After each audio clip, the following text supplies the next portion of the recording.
सुस्वागतम. दैनिक गोवन वार्ताच्या दिवाळी अंक आणि लेखन स्पर्धा बक्षीस वितरण सोहळ्यात मी किशोर नाईक गावकर फोमेंतो मीडियाच्या वतीने आपणा सर्वांचं मनापासून स्वागत करतो. दैनिक गोवन वार्ताचा हा 5वा दिवाळी अंक आहे आणि त्याचबरोबर प्रुडंट मीडियाचं कोलॅबोरेशन असलेल्या सिंधुदुर्ग तालुक्यातील सिंधुदुर्ग लाईव्ह याचा एक वेगळा दिवाळी अंक या ठिकाणी प्रकाशित होणार आहे. त्यामुळे हा दुग्ध शर्करा असा योग आहे. या दीपावलीच्या निमित्तानं वाचकांसाठी 2 अंक आमच्या फोमेंतो मीडियाच्या वतीनं प्रकाशित होणार आहेत. या आजच्या सोहळ्याला आम्हाला प्रमुख पाहुणे म्हणून लाभलेले आहेत मिसेस सुलक्षणा सावंत, प्रदेश भाजप महिला मोर्चाच्या अध्यक्ष, first lady of the state. मला वाटतं मॅडम सुलक्षणा सावंत या सर्वांना परिचित आहेत. दुसरे सन्माननीय अतिथी आहेत सिंधुदुर्ग जिल्ह्याचे जिल्हाधिकारी दिलीप पांढरपट्टे सर. त्यांची ओळख मी नंतर करून देणारच आहे. मी आमच्या दोन्ही अतिथींचं स्वागत करतो या ठिकाणी. मित्रांनो, दीपावली म्हणजे दिव्यांचा, उजेडाचा, प्रकाशाचा उत्सव, सणांचा राजा असं म्हणून आपण या दीपावलीचा उल्लेख करतो. आपल्या प्रत्येकाच्या आयुष्यातला अंधार दूर करून जगण्याची एक नवी उमेद, नवा उत्साह निर्माण करणारा हा सण आहे. नकारात्मकता आणि नैराश्याला गाडून सकारात्मकतेची पणती पेटवून आयुष्याला एक नवी दिशा देणारा हा उत्सव आहे. वृत्तपत्रांसाठी दीपावलीचं विशेष म्हणजे दिवाळी अंक. हा दैनिक गोवन वार्ताचा 5वा दिवाळी अंक आज या ठिकाणी प्रकाशित होणार आहे. दिवाळी अंक म्हणजे साहित्याचं लेणं. साहित्यरूपी अमृताने जीवनात आनंद, उत्साह, चैतन्य निर्माण करण्यासाठीच दिवाळी अंकाचं प्रयोजन आहे. आणि सांगायला आनंद होतो आहे की 2015 या वर्षी दैनिक गोवन वार्ताला सुरुवात झाली. त्यापासून सातत्यानं दरवर्षी आम्ही दिवाळी अंक प्रकाशित करीत आहोत. आणि या दिवाळी अंकाच्या निमित्तानं वेगवेगळ्या लेखन स्पर्धांचं आयोजन केलं जातं आणि त्या लेखन स्पर्धांच्या विजेत्यांना आजच्या या सोहळ्याच्या निमित्तानं बक्षीस वितरणही करण्यात येतं. मी अधिक वेळ घेणार नाही. मी विनंती करतो दैनिक गोवन वार्ताचे संपादक संजय ढवळीकर सर यांनी या कार्यक्रमाचं प्रास्ताविक करावं. दिवाळी अंक हा आपण आता प्रकाशित करणार आहोत थोड्या वेळात. कसं असतं की मराठी पत्रकारितेत जी वर्तमानपत्रं आहेत ती बरीचशी वर्तमानपत्रं दिवाळी अंक काढतात. त्याचबरोबर दिवाळी अंक वेगळी मासिकं आणि वेगळ्या संस्था आणि वेगळी प्रकाशनांचेही दिवाळी अंक असतात. आणि ती एक चळवळ आहे, म्हणजे 100 वर्षांहून जुनी झालेली एक चळवळ आहे, ज्याला शतकाची परंपरा आहे. आणि ह्या दिवाळी अंकांमधनं मला आठवतं की आम्ही अगदी उमेदीच्या काळात असताना प्रिया तेंडुलकर किंवा अशी काही लोक दिवाळी अंकांच्या माध्यमातून लिहायला लागून लेखक झाले आणि पुढे त्यांनी नाव कमावलं. अशी खूप लोक आहेत. म्हणजे आमच्या आत्ता या पुढं काही वेळात बक्षिसं घेणारी लोक आहेत की ज्यांची आमची इच्छा आहे की इथनं पुढे जाऊन ही लेखकसुद्धा खूप चांगले पुढं मोठे व्हावे, ज्या आमच्या या माध्यमातून पुढे आले. सो या सगळ्यांना एक व्यासपीठही मिळतं दिवाळी अंकाच्या निमित्तानं. नवीनही लेखकांना, प्रस्थापित लेखकांना, काही प्रस्थापित लेखकांच्याही कथा, कविता, ललित वगैरे इतर गोष्टी आहेत, लेख आहेत, परिसंवाद आहेत. आणि याचबरोबर गोवन वार्तानं हा दिवाळी अंक काढणं हे आम्हाला जास्त महत्त्वाचं वाटतं, कारण 5 वर्ष आम्हाला अजून पूर्ण व्हायची आहेत. पण 5व्या दिवाळीतही आम्ही दिवाळी अंक काढण्याचा नेम चुकवलेला नाही आहे. आणि तो दर दिवाळी अंकात नवीन काहीतरी साहित्य असावं, नवीन लेखक असावे, हा एक प्रयत्न असतो. गोव्यातलेही आहेत, सिंधुदुर्गातलेही आहेत. अधिक वेळ घेत नाही मी, कार्यक्रम पुढं आपण नेऊया. तर पुढं कार्यक्रम न्यावा अशी किशोरला मी विनंती करतो. धन्यवाद. गोव्यात फोमेंतो मीडिया हा एकच समूह आहे ज्याच्यात माध्यमांचे सगळे अंग आहेत. म्हणजे आमचं गोवन वार्ता हे मराठी दैनिक आहे, भांगरभुई हे कोकणी दैनिक आहे, द गोवन एव्हरीडे हे इंग्रजी दैनिक आहे आणि त्याचबरोबर प्रुडंट मीडिया हे आपलं चॅनल आहे. त्यामुळे माध्यमाची सगळी अंग जी आहेत ती या फोमेंतो मीडियानं व्यापून घेतलेली आहेत. तर आता मी विनंती करतो की आजच्या या सोहळ्याचं प्रमुख आकर्षण म्हणजे दिवाळी अंकाचं प्रकाशन मान्यवरांच्या हस्ते होणार आहे. मॅडम सुलक्षणा सावंत यांनी दैनिक गोवन वार्ता दिवाळी अंकाचं आणि सर पांढरपट्टे सर यांनी सिंधुदुर्ग लाईव्ह या दिवाळी अंकाचं प्रकाशन या ठिकाणी करावं.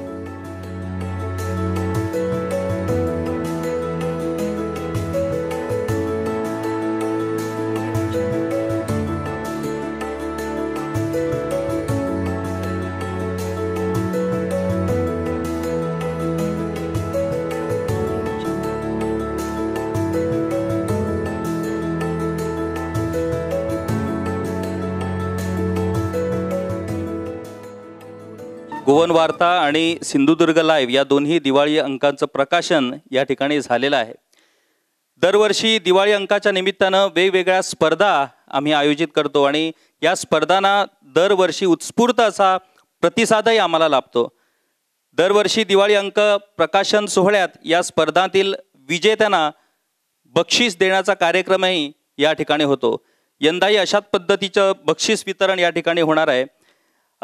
यंदा वेगवेगळ्या स्पर्धात कथा स्पर्धा, त्याच्यानंतर कविता स्पर्धा, ललित विभाग आणि पहिल्यांदाच गोवन वार्तानं पहिल्यांदाच दिवाळी अंकासाठी एकांकिका लेखन स्पर्धेचं आयोजन केलं होतं आणि त्याला उत्स्फूर्त असा प्रतिसादही मिळाला.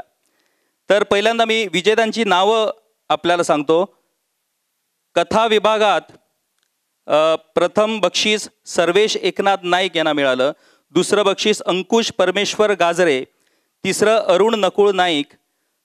उत्तेजनार्थ विनय दिलीप खंडांगळे आणि दुसरं उत्तेजनार्थ सुदीन नाईक यांना मिळालं. कविता स्पर्धेत पहिलं बक्षीस दीपा जयंत मिरिंगकर.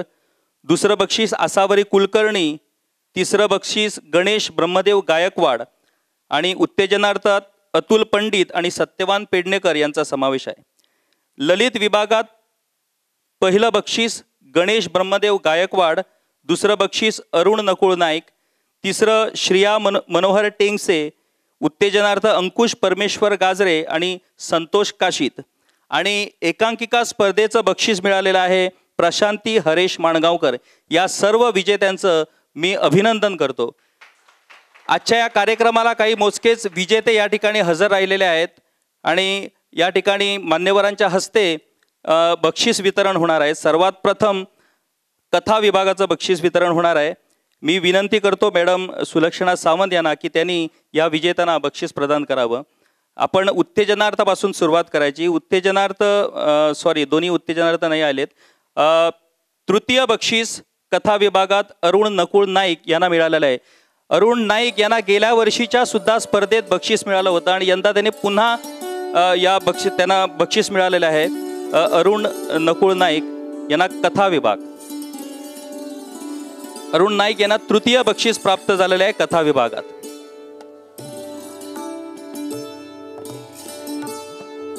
कथा विभागाचं पहिलं बक्षीस सर्वेश एकनाथ नाईक याला मिळालं आहे. हा एक युवा कथा लेखक सर्वेश एकनाथ नाईक.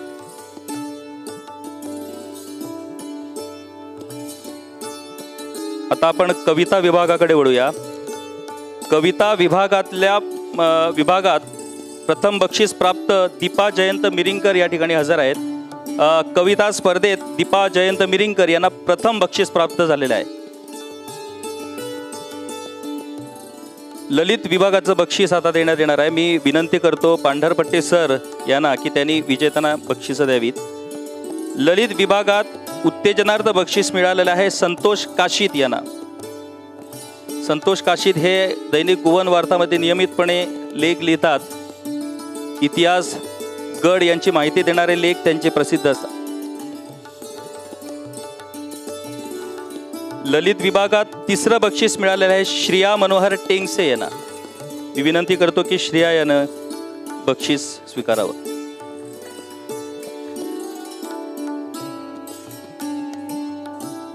कथा विभागात बक्षीस मिळवलेले अरुण नाईक यांनी ललित विभागातही आपली चमक दाखवलेली आहे आणि ललित विभागात त्यांना दुसरं बक्षीस प्राप्त झालेले आहे अरुण नाईक यांना.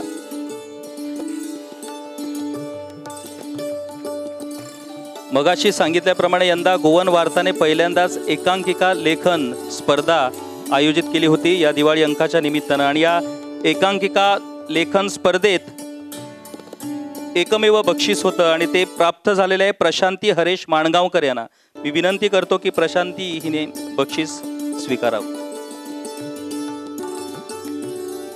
या वेगवेगळ्या स्पर्धांचं परीक्षण नामवंत अशा साहित्यिक कवी लेखकांनी केलेलं आहे. त्याच्यात कथा विभागाचं परीक्षण डॉक्टर विठ्ठल ठाकूर यांनी केलं होतं. कविता विभागाचं परीक्षण प्राध्यापक अनिल सामंत सर यांनी केलं होतं. ललित विभागाचं परीक्षण डॉक्टर अनुजा जोशी मॅडम यांनी केलं होतं. तर एकांकिका स्पर्धेचं परीक्षण हे श्री विजयकुमार नाईक यानं केलं होतं. पांढरपट्टे सरांविषयी जेव्हा माहिती जाणून घेतली तेव्हा म्हणजे मी तर चाटच पडलो. म्हणजे प्रशासकीय सेवेत असलेले अधिकारी साहित्य, कविता, कथा याच्यातही एवढे पारंगत असणार हे मला वाटलं नव्हतं. ते IAS अधिकारी आहेत. म्हणजे महाराष्ट्र लोकसेवा आयोगामार्फत उपजिल्हाधिकारी म्हणून ते रुजू झाले सेवेत आणि आज ते जिल्हाधिकारी आहेत. ते एक उत्तम गझलकार आहेत. म्हणजे सुरेश भटांकडनं त्यांना मार्गदर्शन मिळालं आहे. सर्वात महत्त्वाचं म्हणजे त्यांनी सुरुवातीला पत्रकारिताही केली आहे, त्यामुळे पत्रकारितेचं त्यांना ज्ञान आहे.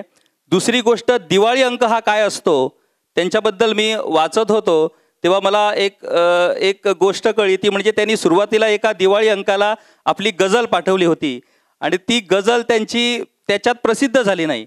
पण सुरेश भट त्या गझलांचं परीक्षण करत होते. सुरेश भटांनी त्यांना स्वतःहून पत्र लिहिलं की तुम्ही येऊन भेटा मला म्हणून. आणि ते मग सुरेश भटांना भेटले आणि तिथून त्याचा गझलांचा प्रवास सुरू झाला. आज ते नामवंत गझलकार म्हणून परिचित आहेत. त्यांच्याबद्दल जी माहिती आहे ती सांगायला गेलं तर खूप आहे. पण सर्वात महत्त्वाचं म्हणजे एखादा प्रशासकीय अधिकारी हा संवेदनशील असू शकतो. आपण म्हणतो की प्रशासकीय अधिकाऱ्यांना संवेदनाच नसते म्हणून, पण प्रशासकीय अधिकारी जेव्हा साहित्यात असतो, साहित्य म्हणजे संवेदना, आणि जेव्हा साहित्याची संवेदना व्यक्तीत असते तेव्हा त्याचं रूपांतर हे त्याच्या सेवेतनं होतं. अशा पद्धतीचे दिलीप पांढरपट्टे सर आम्हाला या ठिकाणी सन्माननीय अतिथी म्हणून लाभलेले आहेत. आणखी थोडीशी माहिती द्यायची म्हणजे पांढरपट्टे सर हे उच्च शिक्षित आहेत. BSc, B.Ed, LLB, LLM, MBA, PhD इथपर्यंत त्यांचं शिक्षण झालेलं आहे. म्हणजे एका सामान्य कुटुंबातनं आलेले पांढरपट्टे सर उच्च शिक्षण घेऊन उच्च पदावरती आज विराजमान झालेले आहेत. मी विनंती करतो पांढरपट्टे सरांना की त्यांनी आपल्या भावना, आपलं मत या ठिकाणी व्यक्त करावं. दिवाळी तशी सुरू झालेली आहे आणि दिवाळी हा आपल्याला माहिती आहे की अत्यंत आनंदाचा उत्सव असतो आणि अनेक नव्या गोष्टी आपण दिवाळीमध्ये सुरू करतो. दिवाळी अंकांच्याबद्दल तुम्ही म्हटलात की काही बोललं पाहिजे, तर दिवाळी अंक हा मराठी माणसाच्या अतिशय जिव्हाळ्याचा विषय आहे. जेव्हा आपण मराठी संस्कृती असा शब्द वापरतो तेव्हा त्याच्यामध्ये काय असतं? मराठी संस्कृती म्हणजे मराठी भाषा नाही, मराठी माणसं नाहीत किंवा भूगोलामध्ये जो प्रदेश आपल्याला दिसतो, महाराष्ट्र, गोवा किंवा कर्नाटकचा काही भाग, हे म्हणजे मराठी नाही. मराठी संस्कृती म्हणजे मराठी गाणं आहे, मराठी नाटक आहे, मराठी पुस्तकं आहेत आणि सगळ्यात महत्त्वाचं म्हणजे मराठीतले दिवाळी अंक आहेत. हे मी म्हणायचं कारण असं आहे की तुम्ही जर सगळ्या भाषांचा अभ्यास केलात तर दिवाळी अंक हे फक्त मराठीमध्येच निघतात. दिवाळी अंक ही संकल्पना फक्त मराठीमध्येच आहे. इतर भाषांमध्ये निघतात पण त्यांना किती प्रतिसाद आहे मला माहीत नाही, परंतु दिवाळी अंकांची परंपरा ही मराठीमध्ये फार मोठी आहे. यांनी संस्कृती वाढवण्याचं काम अशासाठी केलेलं आहे की मी जेव्हा लहान होतो, मला चांगलं आठवतं, मी खेड्यामधला एक मुलगा होतो आणि तेव्हा आम्हाला काही पुस्तकं वाचणं वगैरे हा प्रश्नच नव्हता, कारण गावामध्ये वाचनालय नाही, पुस्तक विकत घेण्याची ऐपत नाही, पुस्तकं मिळायची पण नाहीत. पुस्तक विकत घ्यायचं म्हणजे जिल्ह्याच्या गावाला गेलं पाहिजे. तेव्हा आम्हाला हे साहित्य कुठं बघायला मिळाले किंवा ऐकायला मिळाले? त्या दोन गोष्टींचं त्याच्यामध्ये फार मोठं योगदान आहे. एक म्हणजे ऑल इंडिया रेडिओ, ज्याला आकाशवाणी आपण म्हणतो, आणि दुसरं म्हणजे दिवाळी अंक. आकाशवाणीचं योगदान का मोठं आहे? कारण खेड्यापाड्यामध्ये सुद्धा तेव्हा रेडिओ असायचा, दूरदर्शन नव्हताच. आणि गदी माडगुळकर असतील, बोरकर असतील, मंगेशकर कुटुंबीय असतील, अभिषेकी असतील, या सगळ्यांना पहिल्यांदा आम्ही रेडिओवर ऐकलेले. हे आम्हाला काय शक्य होतं? खेड्यातल्या गरीब मुलांनाही शक्य नव्हतं यांना कधी ऐकणं. यांना कधी बघणं, ही सगळी जी मंडळी, सुरेश भट असतील, पु ल देशपांडे असतील, व्यंकटेश माडगुळकर, अनेक मोठे मोठे लेखक तेव्हा आकाशवाणीवरती लिहायचे.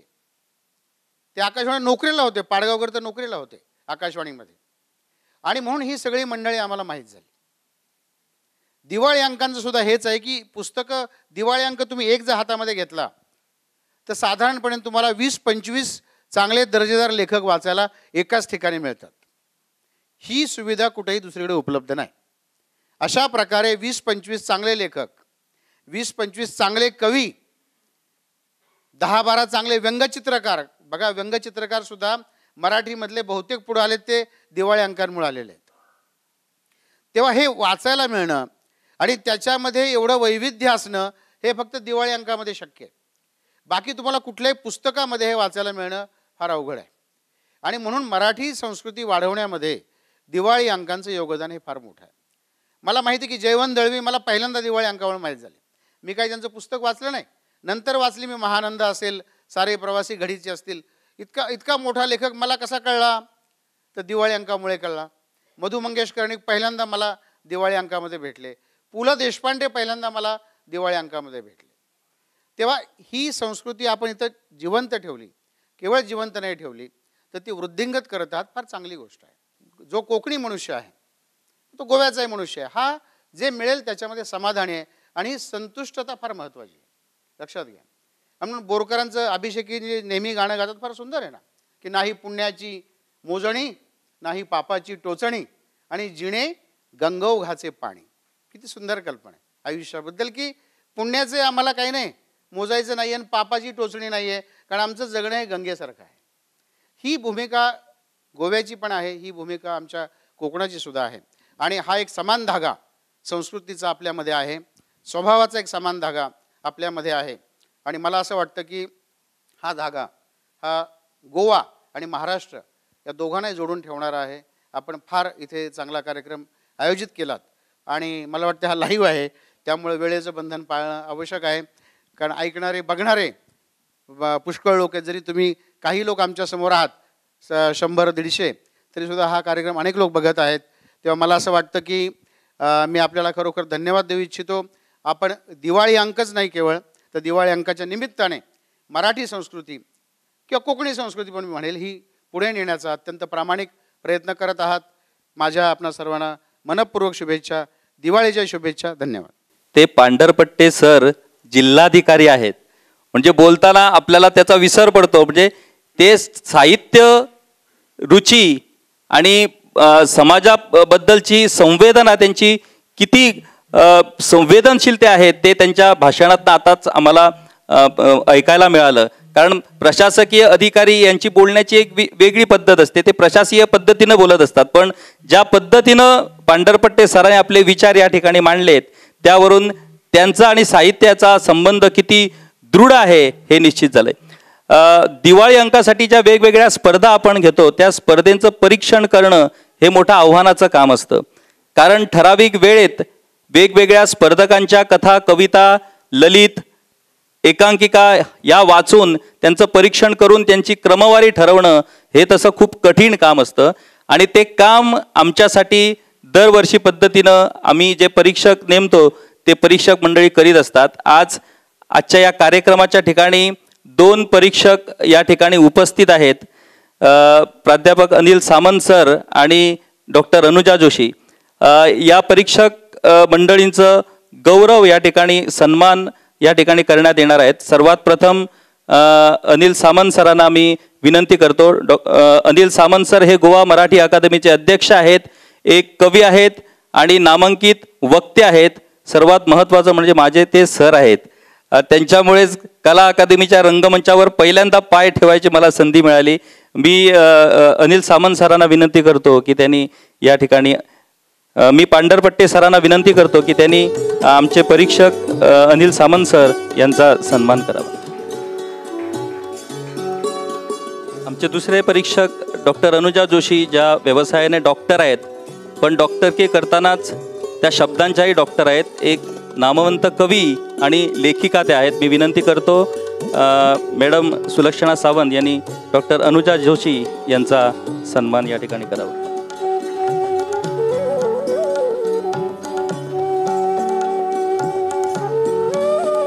धन्यवाद. आजच्या या सोहळ्याचे प्रमुख पाहुण्या आम्हाला ज्या लाभलेल्या आहेत त्या मिसेस चीफ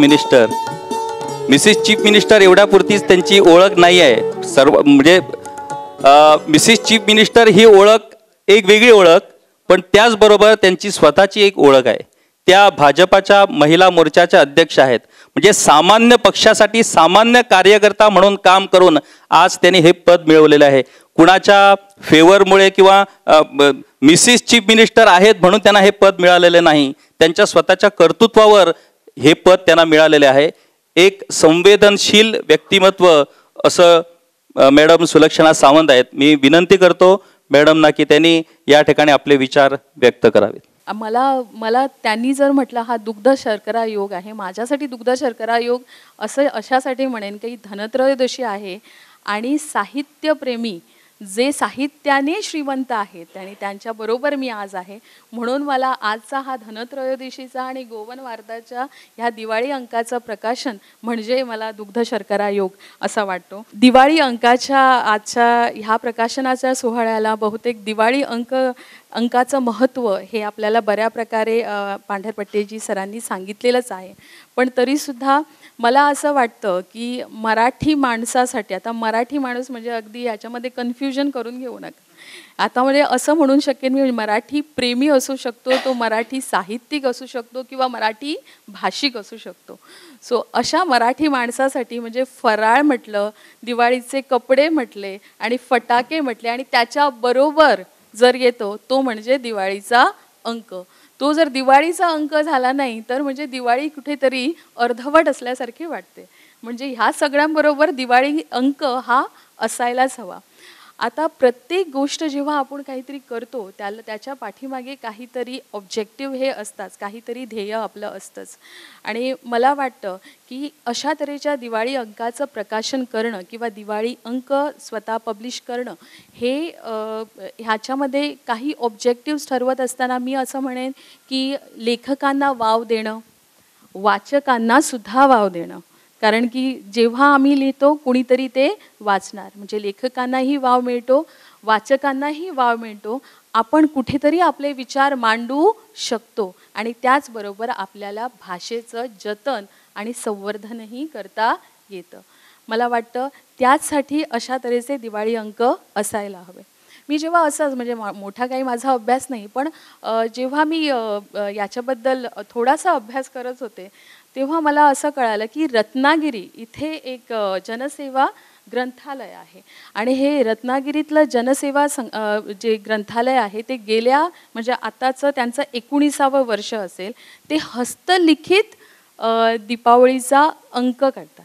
दुर्वांकूर हे त्यांचं नाव आहे. म्हणजे फक्त एकच प्रत, ती कुठे विकली जाणार नाही. स्वतः ग्रंथालयात तिथे फक्त एकच प्रत असते. म्हणजे आत्तापर्यंत म्हणजे आत्ताची धरून ही 19वी प्रत असणार आहे. म्हणजे दॅट इज द युनिकनेस आम्ही असं म्हणूया. कारण की त्यांचा जर दिवाळी अंक पाहायला लागला तर आपल्याला मुद्दामून रत्नागिरीमध्ये जावं लागणार आणि ह्या जनसेवा ग्रंथालयात जाऊन आपल्याला हा दिवाळीचा अंक वाचायला लागणार. त्यांनी हे असं का केलं असावं? वेगळेपणा आहे हा. वेगळेपणा का कशाला? तर लक्षात ठेवा, आपण म्हणजे भाषा बोलतो पण त्या भाषेत लिखाण करणं म्हणजे स्वतः लिहिणं हे सुद्धा तेवढंच गरजेचं आहे. आणि त्यामुळे बहुतेक म्हणजे ते सहज म्हणत होते की मोत्यासारखे अक्षरं असणारे आता दिवस कदाचित ते लुप्त होत चाललेले आहेत. बहुतेक ते डोक्यात ठेवून त्यांनी असा विचार केला असावा. आज मला खूप बरं वाटलं जेव्हा मी बघितलं की खूप जणांना आज पारितोषिकं देण्यात आली. मी सगळ्यांचं अभिनंदन करते आणि मी सहज जेव्हा नजर टाकते तेव्हा मला ऑल एज ग्रुप्सची अशा म्हणजे पारितोषिक विजेते इथे दिसत आहेत. कारण की ते नवोदित पण आहेत आणि मिडल एज पण आहेत आणि जरा सिनियर्स पण आहेत.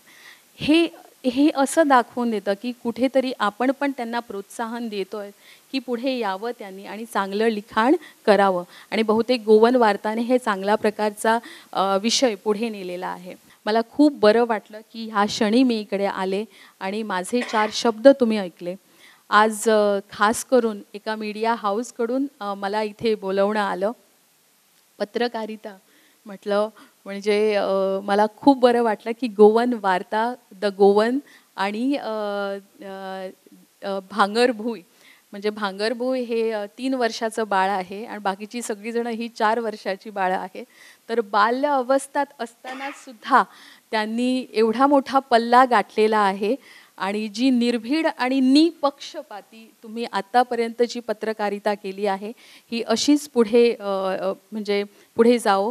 त्याचबरोबर मी आणखी एक इथे नमूद करण्यास सांगते की उत्तम पत्रकारिता म्हणजे उत्तम लोकशाही, कारण की आपल्याला माहीत आहे पत्रकारिता ही लोकशाहीचा एक म्हणजे तेवढा भरभक्कम खांब आहे आणि त्यामुळे आपली पत्रकारिता ही निर्भीड आणि निपक्ष असणे तेवढेच गरजेचे आहे. मला फार बरं वाटलं की आज प्रुडंट मीडिया हाऊसने मला इथे बोलवलं आणि गोवन वार्ताच्या ह्या दिवाळी अंकाचं इथे उद्घाटन झालं. येणाऱ्या दिवाळीच्या म्हणजे नरक चतुर्दशी, लक्ष्मीपूजन, बलिप्रतिपदा आणि भाऊबीजेच्या तुम्हा सगळ्यांना मी शुभेच्छा देते. आपलं येणारं वर्ष भरभराटीचं, सुख समृद्धीचं व्हावं हेच मी देवाकडे हीच इच्छा, हीच मनीषा ठेवते. तुम्ही मला इथे बोलवलं म्हणून परत धन्यवाद मागते. जय हिंद, जय गोमंतक. धन्यवाद मॅडम. मला वाटतं मॅडमने आपले विचार खूप चांगल्या पद्धतीने या ठिकाणी व्यक्त केलेत आणि आजच्या या दिवाळी अंक प्रकाशन सोहळ्याचा मुहूर्त धरून त्यांनी लेखणी हातात घ्यायला काही हरकत नसावी असं मला वाटतं आणि दैनिक गोवन वार्तामधून त्यांनी आपल्या लेखणीला सुरुवात करावी आणि जे विचार त्यांनी आता व्यक्त केले ते विचार आता त्यांनी लेखणीतनं व्यक्त करून ते विचार सर्वांपर्यंत पोहोचवावे. मी त्यांचं हे सदर लवकरच सुरू होईल अशी आशा बाळगतो. आता कार्यक्रम आटोपता घ्यायला हवा आहे. या ठिकाणी फॉमेंतो मीडिया समूहाचे सगळे प्रमुख या ठिकाणी हजर आहेत. प्रुडंट मीडियाचे संपादक प्रमोद आचार्य, भांगरभुईचे Damodar Ghanekar sir, the Goan एव्हरीडेचे जोएल अफॉन्सो आणि प्रुडंटच्या HR manager madam Sonia Kukalkar या ठिकाणी हजर आहेत. कार्यक्रमाच्या शेवटी आमच्या आज या सोहळ्याला जे अतिथी लाभले आम्हाला त्या अतिथींना एक प्रेमाची भेट आम्ही देणार आहोत. मी विनंती करतो सोनिया मॅडम यांनी आजच्या कार्यक्रमाचे सन्माननीय अतिथी दिलीप पांढरपट्टे सर यांना फॉमेंतो मीडियाच्या वतीनं एक प्रेमाची भेट द्यावी. थँक्यू.